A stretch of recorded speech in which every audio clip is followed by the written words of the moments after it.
Hablemos claro, Nicolás Lucar. El balance presentado el día de ayer por el presidente ha sido dramático. Martín Vizcarra ha dicho que él espera, que eso es lo que le han dicho los especialistas, los analistas, no solo locales, sino internacionales, que lo que debería ir a partir de ahora es una declinación. Pero esto en realidad, porque acuérdense ustedes que estamos extendiendo la cuarentena por segunda vez, debió ocurrir antes. Es decir, este inicio de la declinación y lo que hemos tenido en las últimas 24 horas, contadas a partir de ayer, ha sido más reportes que nunca. Es decir, tenemos 4.247 nuevos casos en un solo día y 112 personas fallecidas en un solo día a raíz del coronavirus. 2.179 muertos, 76.306 personas infectadas. Y a estas alturas, la interrogante que uno se hace y que es obligatorio hacer, si ha funcionado esto o no ha funcionado. Y es innegable, y eso habría que ser muy tosudo, muy terco para negar esa evidencia. La cuarentena y el cierre de fronteras ha funcionado, sobre todo en las primeras semanas, porque contuvo el avance de la epidemia y que estos números que estamos viendo hoy podrían haberse multiplicado y el drama podría ser mucho mayor. Pero conforme han ido pasando los días, nos ha reventado en la cara la realidad del Perú. Porque una estrategia de esta naturaleza que supone mantener a la gente aislada, cerrar las fronteras, implica que se activen mecanismos para que la gente pueda sobrevivir manteniéndose en sus casas. Entonces, ¿qué cosas ocurre en países desarrollados? Se le transfiere a la gente dinero a sus cuentas. Bueno, el 70% del Perú no tiene cuenta pues en los bancos, porque es un país que no está mayoritariamente bancarizado. ¿Por qué? Porque la inmensa mayoría de peruanos vive en la informalidad, depende de micro y pequeñas empresas que son en muchos casos empresarialmente inestables. Entonces, ¿qué es lo que ha ocurrido? Que esa realidad, es decir, de decir a la gente quédate en tu casa, tiene un límite en el tiempo que ya se nos terminó.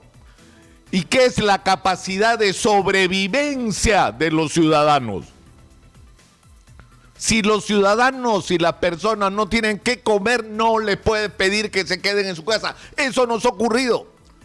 Porque además los bonos no han llegado. Porque las canastas no han llegado a demasiada gente. Y hay gente que no estaba incluida en ninguna lista y que existe.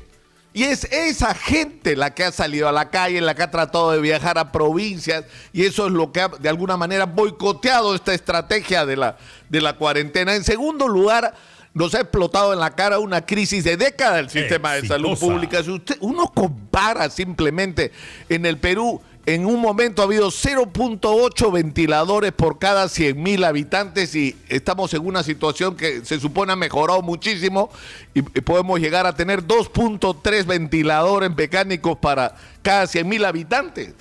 Bueno, en Colombia hay 11.1 ventiladores, en Argentina hay 18.7. Y cuando acá estamos arañando para ver si llegamos a 1.000, en Colombia hay 5.346 y en Argentina hay 8.444. Es decir, esa es la situación de nuestro sistema de salud, eso es solo un referente, es decir, no estamos en capacidad desde el punto de vista de nuestro aparato de salud de enfrentar una llegada masiva de pacientes que tienen que ser atendidos. Pero además, y hay que hacer una revisión en esto, se han tomado decisiones tardías con respecto, por ejemplo, a controlar los focos de inversión como los mercados. Ahora se está tomando control sobre los mercados y la situación es realmente dramática. Dramática, por favor.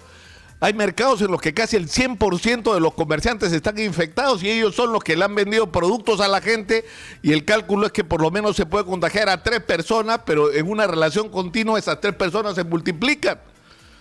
Es decir, que los mercados han sido durante todas estas semanas unos focos de infección cuyas consecuencias vamos a ver en los próximos días. Y se debió hacer esto antes, evidentemente. Pero tenemos también problemas con el abastecimiento, con la ineficiencia. Acaba de ocurrir, se ha reportado en los medios de comunicación de que de los 300 ventiladores que se compraron, 41 que fueron los primeros en llegar no cumplen con las condiciones técnicas. Entonces, ¿cómo se escoge a los proveedores? ¿Cómo es posible que haya habido vendedores de llantas, ¿no es cierto?, proveyendo equipos médicos para la policía, y esto ha ocurrido por todos lados? ¿Cuánto se ha pagado realmente por las canastas en los distritos? Es decir, la corrupción y la ineficiencia también nos han reventado en la cara. Entonces, lo que hay que enfrentar es la realidad de que vivimos en el Perú, un país donde no hay agua potable y hay que lavarse la mano, donde el sistema de salud tiene décadas de retraso, donde la inmensa mayoría de la gente vive en la informalidad y por lo tanto no le puede pedir quédate en casa, muérete de hambre. No le puedes pedir eso a la gente.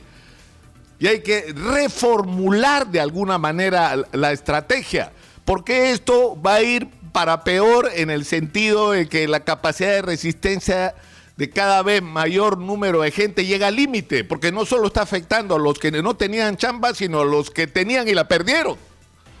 Este es el momento de hacer una reflexión sobre este tema, y para eso es necesario estar sentados en la mesa, para empezar con los médicos. Y por eso esta pelea increíble entre el ministro de Salud y los representantes del decano, o los decanos de los colegios médicos están en una confrontación. Eso se tiene que acabar hoy, por favor, si tenemos esta urgencia que resolver. De esto vamos a hablar en las próximas horas. ¿Qué cosa es lo que ha estado fallando? ¿Qué es lo que hay que corregir? ¿Cuáles son las nuevas iniciativas que hay que tomar? Soy Nicolás Lucar. Hablemos claro, Nicolás Lucar.